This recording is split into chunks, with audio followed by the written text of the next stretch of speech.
दोस्तों नमस्कार। वही चौसर है, वही पासे हैं, लेकिन चौसर पलट गई। सामान्य तौर पर पासे पलटते हैं, लेकिन इस वक्त तो चौसर ही पलट गई है।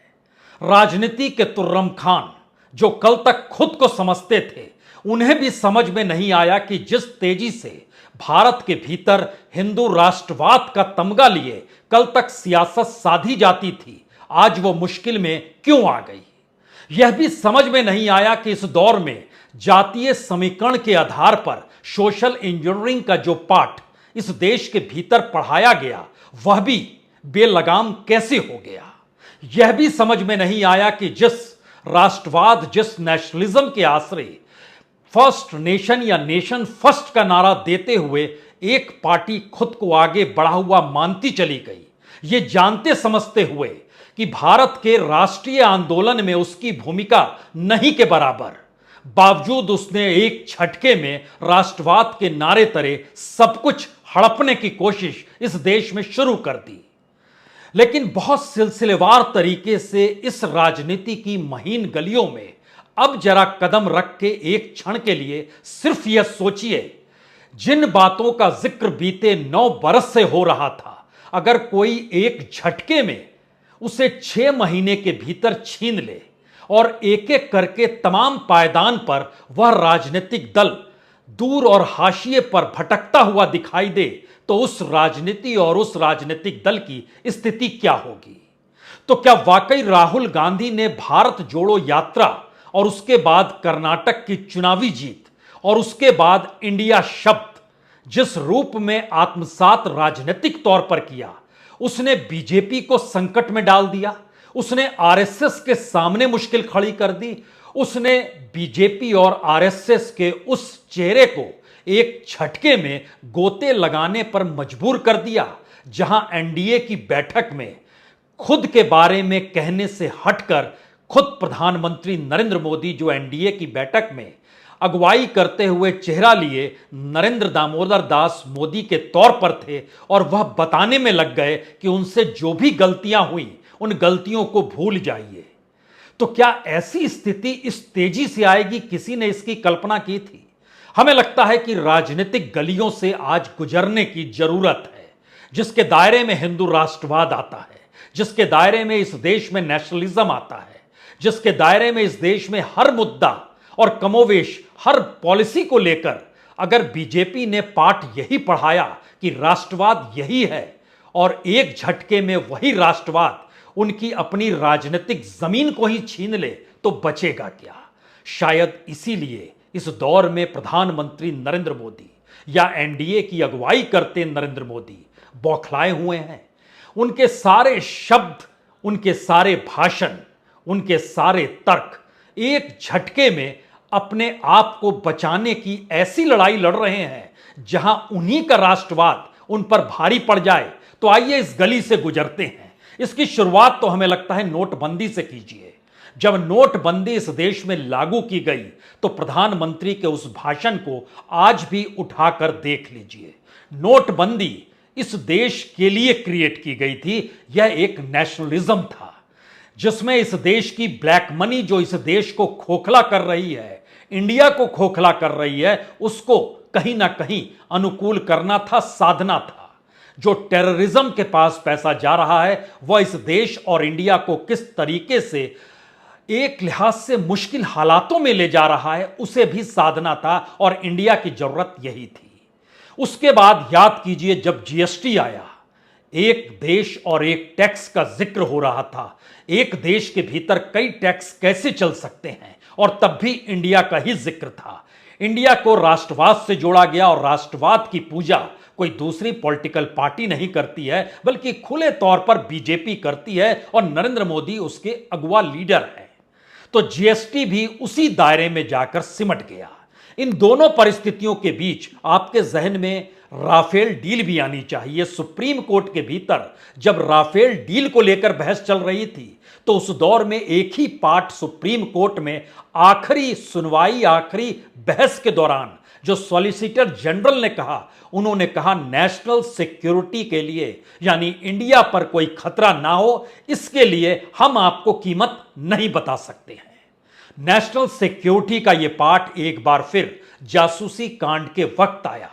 उस वक्त भी सुप्रीम कोर्ट में सरकार यह कहने से नहीं चूकी, हम नहीं बताएंगे कौन सा इक्विपमेंट, कौन सी टेक्नोलॉजी के जरिए जासूसी हो रही है या जासूसी की जा रही है या जासूसी की जरूरत सरकार को क्यों है, क्योंकि यह भी नेशनल सिक्योरिटी से जुड़ा है, राष्ट्र से जुड़ा है, नेशन से जुड़ा है और इंडिया के ऊपर कोई खतरा ना हो, इसीलिए उस दिशा में सरकार काम कर रही है। फेरिस्त सिर्फ यही नहीं रुकती है। याद कीजिए अडानी कांड के वक्त जब हिडेनबर्ग की रिपोर्ट आई तो सबसे पहले प्रधानमंत्री मोदी ने तो आज तक प्रतिक्रिया नहीं दी।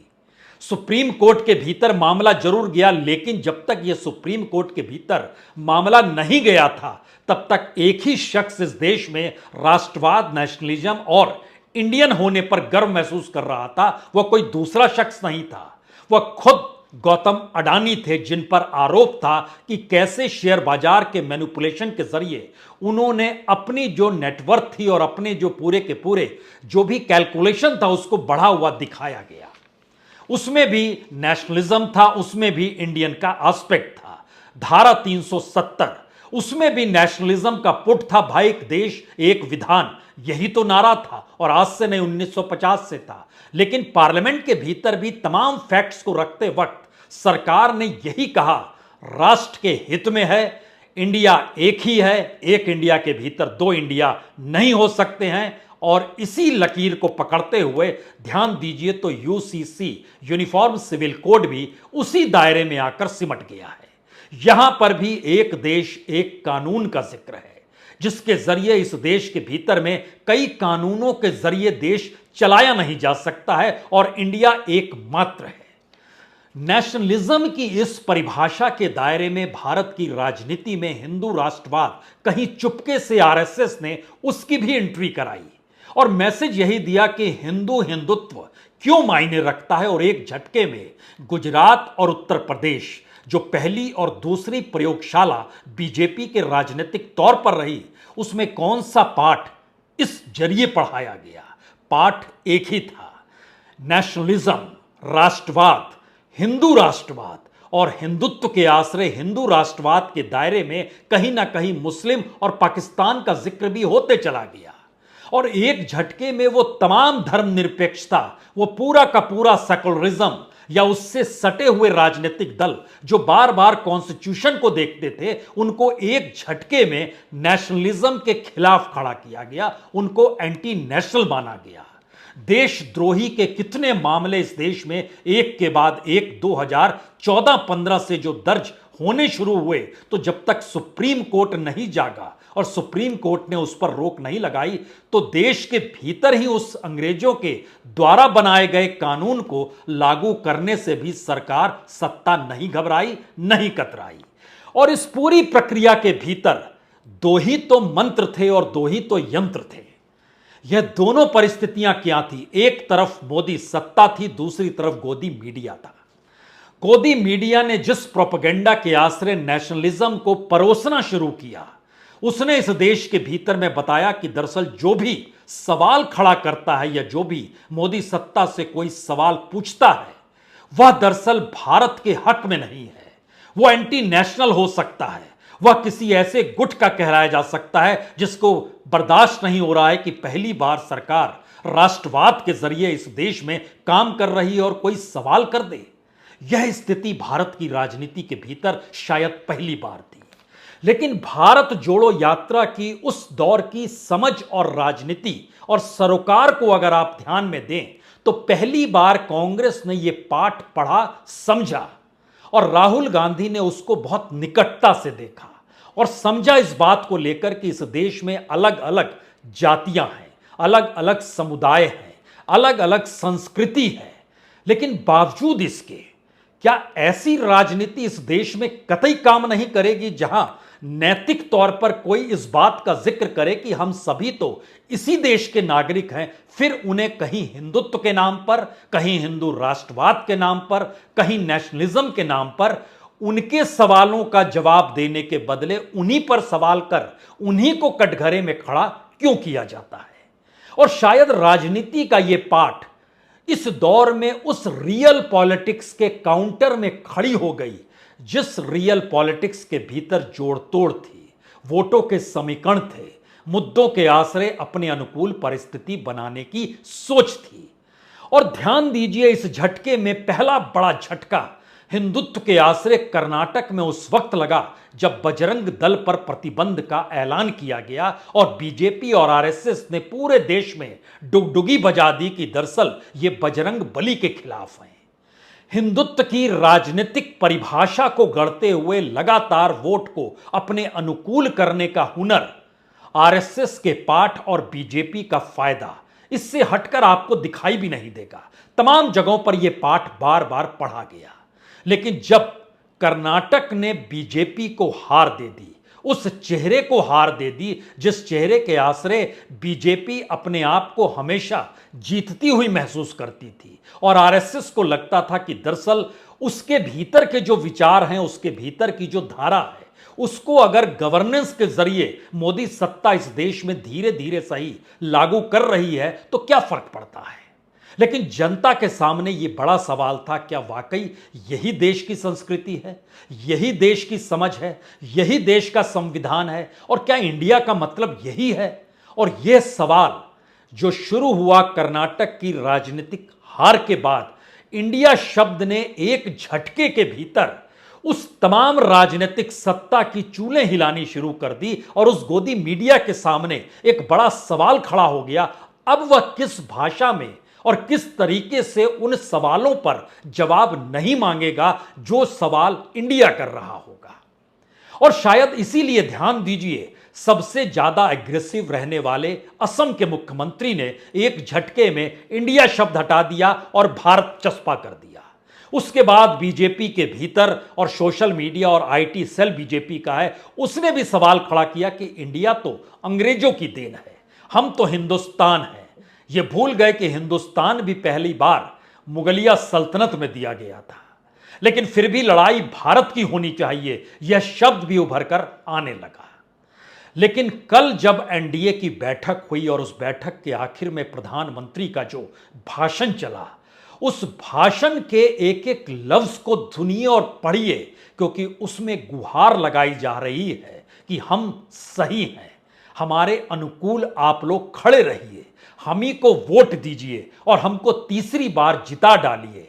और हर किसी को मेहनत मशक्कत करनी है, हर किसी को, चाहे वो राजनीतिक दल अभी भी रिकॉग्नाइज ही क्यों ना हो इलेक्शन कमीशन के जरिए, लेकिन हर किसी को करना है।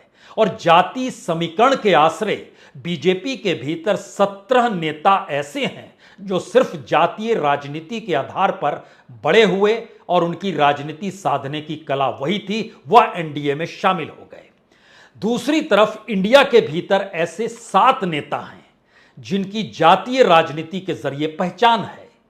तो क्या दुगने से ज्यादा की परिस्थिति को जीते हुए बीजेपी जातीय राजनीति पर कोई ठोस तरीके से तर्क दे सकती है? नहीं दे सकती है। यह ठीक वैसे ही है कि हमारे साथ जातिगत समीकरण एक एक सीट के जुड़ जाए, वो निषाद हो या राजभर हो, वो चाहे मांझी हो चाहे वीआईपी पार्टी हो, कोई हो, किसी भी रूप में हो, हमारे साथ जुड़ जाना चाहिए। और इसके ठीक समानांतर जब करप्शन का सवाल आया, वह मुद्दा भी हाथ से निकल गया। यानी एक झटके में 4 मुद्दे ऐसे थे जिसको ताना बाना बुनकर बीते 9 बरस से इस देश में एक चारपाई बनाई गई और उस चारपाई पर लेटकर मजा लिया गया।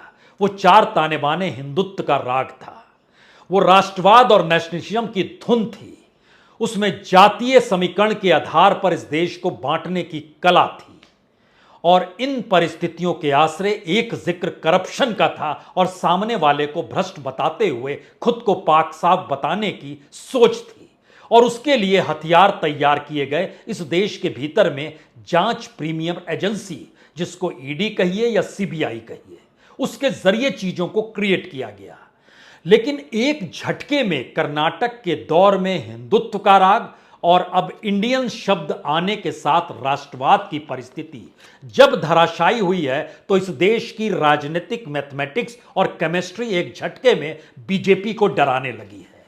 प्रधानमंत्री मोदी को भी डराने लगी है, क्योंकि वो जानते हैं जिस हिडनबर्ग रिपोर्ट आने के बाद अडानी ये कहने को मजबूर हो गए कि मैं राष्ट्रवादी, मैंने इस देश के लिए काम किया। हालांकि यह सवाल बार बार इस देश के भीतर से उठता है और हम लोगों ने भी किया कि इस देश के वह कॉरपोरेट बतला दे कि उनका कौन सा प्रोडक्ट इस देश की जनता के लिए लाभदायक है। किसी एक प्रोडक्ट का नाम बना दें, क्योंकि इस देश की मैन्युफैक्चरिंग सेक्टर का बंटाधार इस देश की आर्थिक नीतियों के जरिए हुआ है और नेटवर्थ का बढ़ने का मतलब यह था कि सरकार द्वारा कौड़ियों के मोल इस देश की संपत्ति का ट्रांसफर कैसे हो रहा है। यही नेटवर्थ और यही कैलकुलेशन और यही मैनिपुलेशन इस दौर में चलता रहा देश के भीतर और जो नजर आता था शेयर बाजार के जरिए। लेकिन राजनीतिक तौर पर जब वह एक हथियार के तौर पर कांग्रेस ने बनाया और उठाया, तब यह सवाल खड़ा हो गया बीजेपी इस रास्ते कितना लंबा चल सकती है। तो सवाल दो तीन एक झटके में है। भारत जोड़ो यात्रा ने जवाब दिया भेदभावपूर्ण बहुसंख्यकवाद का, उस यात्रा ने जवाब दिया हिंसक राष्ट्रवाद का, उस यात्रा ने जवाब दिया कि जो सेकुलरिस्ट पार्टियां हैं, जो धर्मनिरपेक्ष दल हैं, उनको राष्ट्रवाद के फ्रेमवर्क से कैसे बीजेपी और आरएसएस ने बाहर कर दिया। जबकि आरएसएस का स्वतंत्रता आंदोलन में कोई हिस्सेदारी नहीं थी, इसीलिए पहली बार नेशन फर्स्ट का नारा देने वाली पॉलिटिकल पार्टी यानी बीजेपी अब फंस गई। क्योंकि जब इंडियन नाम दिया जा रहा था तो उस बैठक में इस बात का भी जिक्र था कि तमाम पॉलिटिकल पार्टीज के नेताओं के जो परदादा फोरफादर्स जो रहे होंगे, उन्होंने इस देश के राष्ट्रीय आंदोलन में हिस्सा लिया और राष्ट्रीय आंदोलन के बाद इस देश को आजादी मिली। यह देश इंडिया के तौर पर खड़ा हुआ, तो क्यों नहीं अब इंडिया की लड़ाई और इंडिया को बचाने की लड़ाई लड़ी जाए, जिससे इस मैसेज में कोई ना फंसे कि लड़ाई सत्ता हथियाने की है, यह भारत यानी इंडिया को बचाने की लड़ाई है। और यहीं से कुछ बातें मैथमेटिक्स के तौर पर जब आप समझना शुरू करेंगे तो इसको खुले तौर पर समझिए कि अगर आप ओल्ड एनडीए देखें, उसमें तीन पॉलिटिकल पार्टी का जिक्र आज जरूरी है। एक जनता दल यूनाइटेड, एक शिवसेना और एक अकाली दल। इन तीनों ने कुल मिलाकर 2019 में 36 सीटें जीती। इन तीनों के पास जो वोट बैंक था, उनको जो वोट मिला वो 4.16% था। यह तीनों इस दौर में बीजेपी से दूर हो गई और तीनों के आरोप यही रहे कि बीजेपी उन्हें खत्म करना चाहती है उनकी अपनी राजनीतिक जमीन पर ही। और उसके बाद जिन राजनीतिक दलों की एंट्री होती चली गई, उसमें कोई भी नाम आप ले सकते हैं। एकनाथ शिंदे का लीजिए, अजीत पवार का लीजिए, अपना दल का लीजिए, निषाद का लीजिए, सुहेल देव भारतीय समाज पार्टी का लीजिए, एलजेपी का लीजिए, हम का लीजिए, वीआईपी का लीजिए, आरएलजेपी का लीजिए, असम से असम गण परिषद का लीजिए, हरियाणा से हरियाणा लोकहित पार्टी का लीजिए, झारखंड से झारखंड स्टूडेंट यूनियन का लीजिए, तमिलनाडु से ले लीजिए पीएमके का और तमिल मनीला कांग्रेस का, किसी का भी नाम जोड़ते चले जाइए। इन सभी के वोट बैंक जो हैं वह 1.25% तक ही आ पाते हैं और इन तीन राजनीतिक दलों के 4.16 यानी एक झटके में 3% वोट कम हो गए। बीजेपी बौखला गई। राजनीतिक तौर पर वह एक एक वोट की दिशा में बढ़ने की स्थिति में आ गई। और जो इंडिया है खास तौर से तीन राज्यों में, उन तीन राज्यों के भीतर में 130 सीटें आती हैं, जो सही मायने में इंडिया का हिस्सा आपको बिहार में दिखाई देगा। वहां पर एनडीए के पास 24.5% वोट और इंडिया के पास 44.87% वोट। बंगाल के भीतर एनडीए के पास 41% 41% वोट और इंडिया के पास 55% से ज्यादा वोट, जिसमें टीएमसी, लेफ्ट और कांग्रेस तीनों को जोड़ दीजिए। तीसरा स्टेट है महाराष्ट्र। यहां पर एनडीए के पास 37.4% वोट, जिसमें अजीत पवार और एकनाथ शिंदे के भी उस वोट को शामिल कर लिया गया जो कि एक साकाल के सर्वे के जरिए निकल कर आया। तो 37.4% एनडीए के हाथ में महाराष्ट्र में और इंडिया के पास 46.7%। मैसेज बहुत साफ है। मैथमेटिक्स के हिसाब से एक भी सीट बीजेपी इन तीनों राज्यों में जीत नहीं सकती है, लेकिन केमिस्ट्री के हिसाब से इन तीनों राज्यों को मिलाकर बीजेपी अपने तौर पर 25 से ज्यादा सीट नहीं जीत सकती है। मामला फंस गया। एक झटके में 303 से नीचे आकर राजनीति शुरू हो गई, जहां पर आपके पास 250 सीट है। तो उसके बाद इस देश के भीतर अगर आप कर्नाटक में जाएंगे, अगर आप उत्तर प्रदेश में जाएंगे, या फिर जहां पर सीधा सामना बीजेपी और कांग्रेस का है, जहां इंडिया नहीं है, क्या आप कल्पना कर सकते हैं 162 सीट यानी राजस्थान, मध्य प्रदेश, छत्तीसगढ़, हिमाचल, उत्तराखंड, गुजरात, तेलंगाना, असम, हरियाणा और ओडिशा, यहां पर 162 सीटों में से बीजेपी ने 126 सीटों पर जीत हासिल की थी। कांग्रेस के पास महज 10 सीटें थी। लेकिन जब आप राष्ट्रवाद और हिंदुत्व का कार्ड छीन लेते हैं, जातीय समीकरण में सेंध लगा देते हैं, करप्शन की मोहर आप ही के छाती पर तमगे के तौर पर मौजूद नजर आती है, तो यह जो 126 सीटें नजर आ रही है वह एक झटके में 50 से नीचे आती हुई बीजेपी को दिखाई देती है। तो एक झटके में 303 से 250 और 250 से 200 के नीचे आकर परिस्थिति खड़ी हो जाती है। तो क्या वाकई मुश्किल भरी परिस्थिति है, और जिस चाणक्य की राजनीति को 2014 और 2019 में साधा गया, उनकी पूरी चौसर को ही राहुल गांधी ने एक झटके में पलट दिया और कोई समझ नहीं पाया। और मुश्किल हालात उस मोदी के सामने भी और उस गोदी के सामने भी, दोनों के सामने एक झटके में आ जाएगा। एक बहस एनडीए के भाषण के तौर पर, दूसरी तरफ लगातार टेलीविजन स्क्रीन पर रेंकते हुए इंडिया शब्द को लेकर, जो कि इस बात का घोतक है कि जब आपके पास राजनीति ईमानदारी की ना हो और आप तिकड़मों के आसरे मुद्दों को बना रहे हों, खड़ा कर रहे हों, तो जब तक उसकी उम्र होगी तब तक तो चलते चले जाएगा। लेकिन उसके बाद जब चीजें धराशायी होगी तो आपके पास कोई मुद्दा नहीं बचेगा। इसीलिए आखिर में दो बातें बहुत साफ तौर पर, इस वक्त बीजेपी के पास एक ही मुद्दा है। वह मुद्दा है एनडीए, 38 राजनीतिक दलों का होना, इस बात का ऐलानिया तौर पे कहना कि देखिए हम इतनी फैली हुई पार्टी हैं। दूसरा मुद्दा उसके पास है प्रधानमंत्री मोदी का चेहरा, कद, लोकप्रियता। जिस अंदाज में वो भाषण दे रहे थे, यहां तक कह गए कि दुनिया के तमाम देशों में देखिए हमको निमंत्रण भेजा जाता है, और जब कोई सरकार जा रही होती है तो उसको दुनिया के दूसरे देश नहीं बुलाते हैं। ऐसी स्थिति तो मनमोहन सिंह के साथ भी नहीं आई थी। 2012-13 में कांग्रेस डगमगाई हुई थी, लेकिन मनमोहन सिंह को अंतर्राष्ट्रीय तौर पर पूछा जा रहा था। सवाल दुनिया के किसी भी देश के लिए उस देश का बाजार है, पूंजी है, वहां का नेता नहीं है। और नेता को इसलिए बताया और बुलाया जाता है कि वही तो उसको रिप्रेजेंट कर रहे हैं। लेकिन तर्क देने की स्थिति इस हद तक आ जाएगी और घबराहट इस हद तक होगी, इसकी कल्पना तो किसी ने नहीं की होगी, जो एक झटके में उभरकर सामने आ गई। तो पहला डर सत्ता के सामने मंडराने लगा है। दूसरी परिस्थिति इस देश के लिए है जहां पर सरोकार, मोहब्बत और आपस में जुड़ना और भारत की संस्कृति को सहेज कर आगे बढ़ने की स्थिति में इस देश की राजनीति क्या इंडिया के जरिए पनप पाएगी? यह सवाल इसलिए बड़ा है क्योंकि जब राजनीति इस दिशा में जा रही हो और चौसर को पलट दिया गया हो, तो चुनाव जनता का होता है और राजनीति जनता की होती है।